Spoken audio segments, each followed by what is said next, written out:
What's up, guys? My name is Eric Gomez. I'm the president of the PEMS Club, and our mission is to have a student-led club for anyone interested in physics, engineering, and math, or anything STEM related. We host guest speakers, hold math and engineering event, and provide opportunities for STEM volunteer work. Not only that, we give information for scholarships and transfer fairs.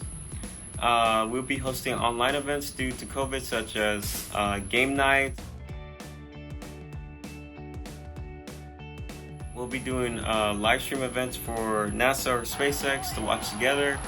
And we do community projects such as the Renewable Energy Garden or the memorial that we've done recently that you see on campus.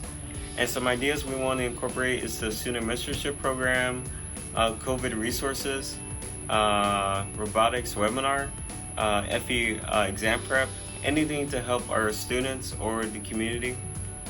Some past events that we've done is the mousetrap cars and the bridges that we built that our vice president has participated in. And yeah, we're excited to have you guys this semester to do these challenges.